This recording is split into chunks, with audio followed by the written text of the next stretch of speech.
Kathy, it sounds like you want to talk Hello? about the Universal Unitarian Church. What would you like to say Well, about that? yeah. Well, just recently I began going there. A friend brought me for what they call family game night. And first of all, the building is really cool. The fellowship hall, they call it. I just call it the coffee room. Anyway, it sits up against the woods. It's a big glass wall there, and it's just surrounded by nature and wildlife. And the thing about this church, their principles are just based on human values that I think, most of us hold, or we should hold. Even when they describe what they believe doesn't have anything to do with God. There is a time where they might use the word spirit or spiritual.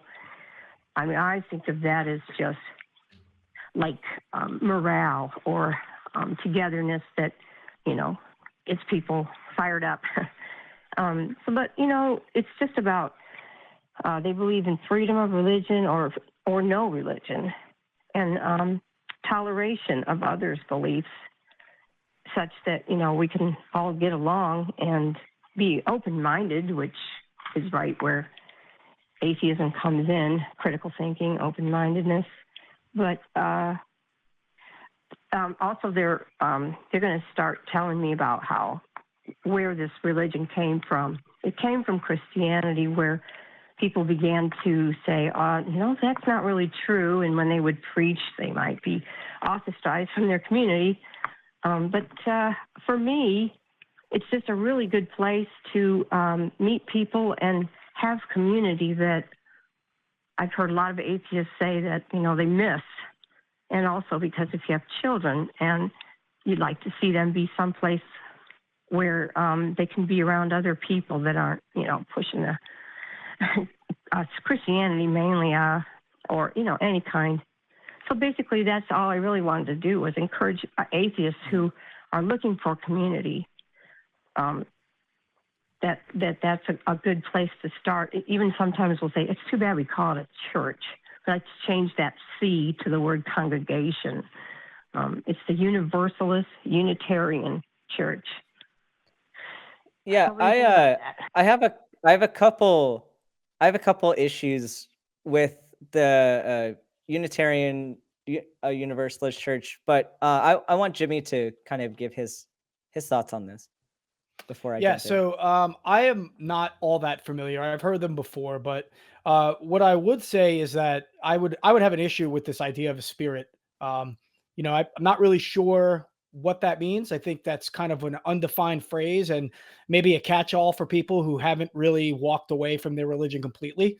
I think it's a great thing. Don't get me wrong. I'm not trying to put your call down by any means. That I think that you encouraging people to kind of embrace their atheism or embrace their freedom to believe what they want to believe and still maintain a humanist relation with the society around them is a great thing, and I agree. I wouldn't subscribe to the idea of a spirit, or to necessarily even going for any kind of religious like ritual. That's just my take on that. I've kind of put that behind me, and it kind of just resembles the things that I disagree with, because that's how you arrive at a religion.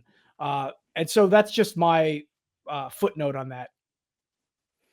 Yeah, I think it's my particular take is I think it's a great concept. I think it's a good idea for community building, and like there's definitely a place in society for having like interfaith relationships with other people and being able to put aside those differences and beliefs and having a conversation and doing public service together and all that. Like those are all great things.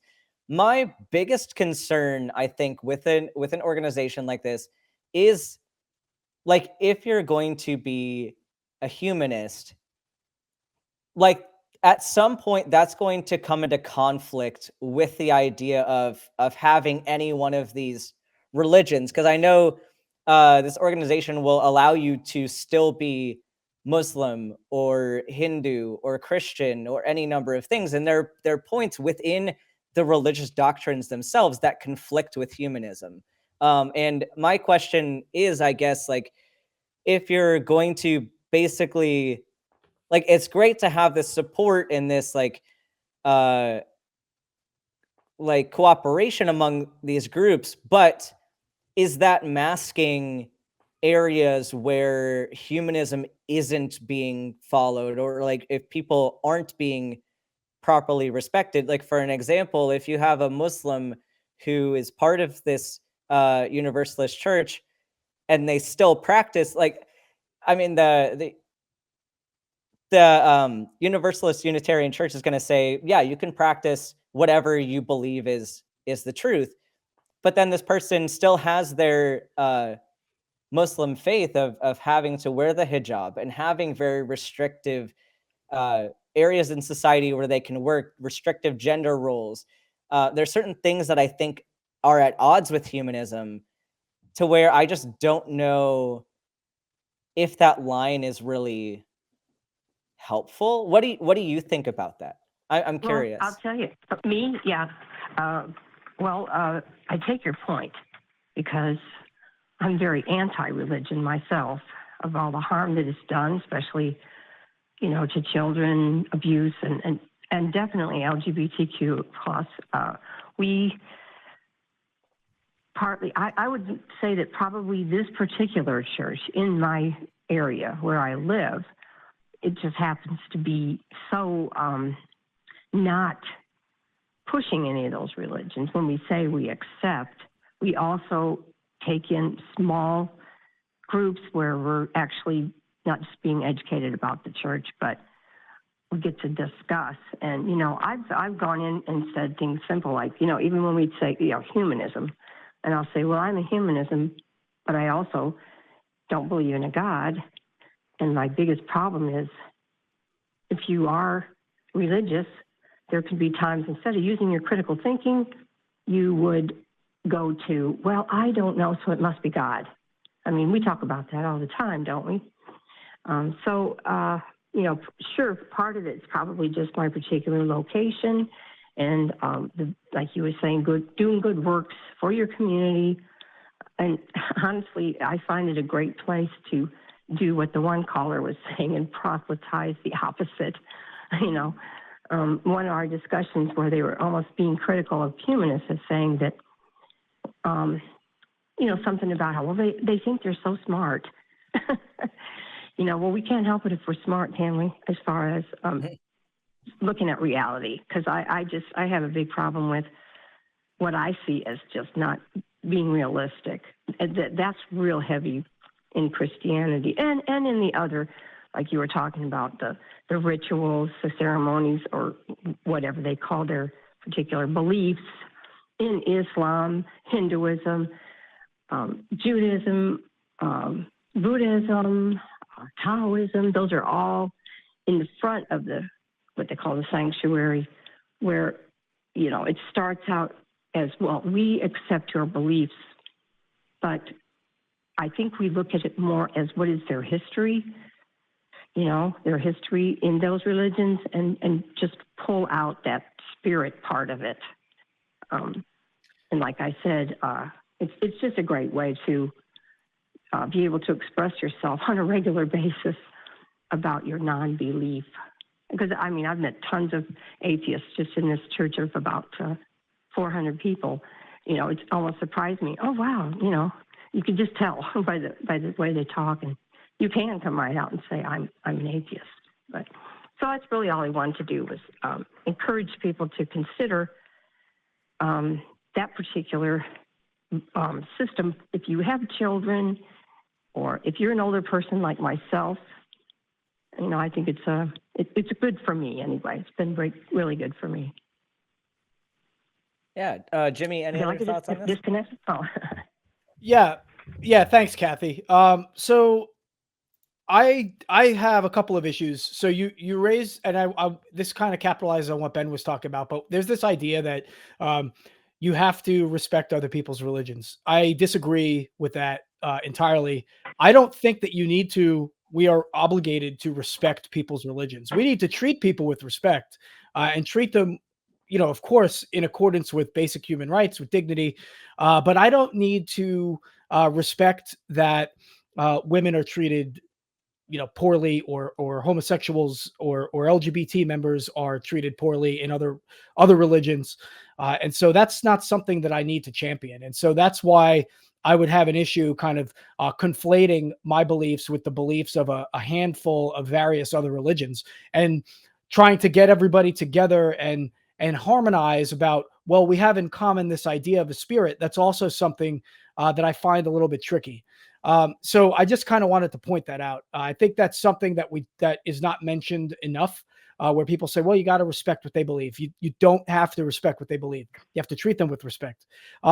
On that note, I would just say, I am not, trying to discourage you. I think your openness and your discussion, your willingness to kind of engage with people that are not as like-minded as you is great. And I would say keep up the good work. And yeah, thanks for making this suggestion. Yeah, I think it can, like, I hope you're not discouraged by our comments. I do think that it can be used as an avenue to have some good conversations, and especially if you want to work with people who are religious and work on getting them to understand humanist principles and use their beliefs in ways that do benefit society, even if they aren't going to deconvert. I do think that it can be a good avenue to do those kinds of things.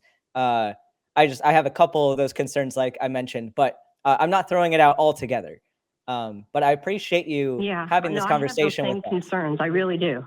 Yeah, I really do have those same concerns, especially as an older person who is already looked at as having a certain amount of being wise, and will listen to me, and see how I act about what I just consider, well, I don't want to say mentally, but not living in the real world, especially now with all the problems that we have with our government and the attitude towards the LGBTQI community. So, but I mean, I appreciate that you would caution me, but I just want to reassure you that I guess it was more about my own excitement about finding a place where I'm almost teaching, So thanks for your time, and you guys have a good day. Yeah, thanks for calling in. And yeah, I'm glad you're happy, Kathy. Right, thanks.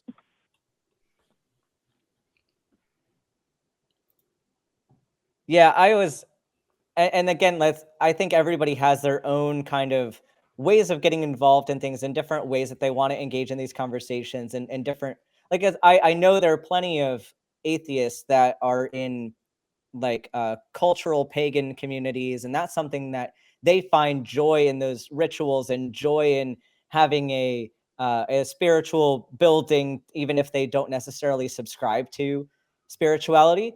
And I do respect that, and I do appreciate that that can be a productive avenue for a lot of people. So I hope people aren't taking this as shutting down any ideas of people who want to do that. There are lots of different flavors of atheist, and if this is an avenue that you want to go down, then I'm not going to stop you. Just try to make sure you're not losing some of those humanist aspects as you go about doing that.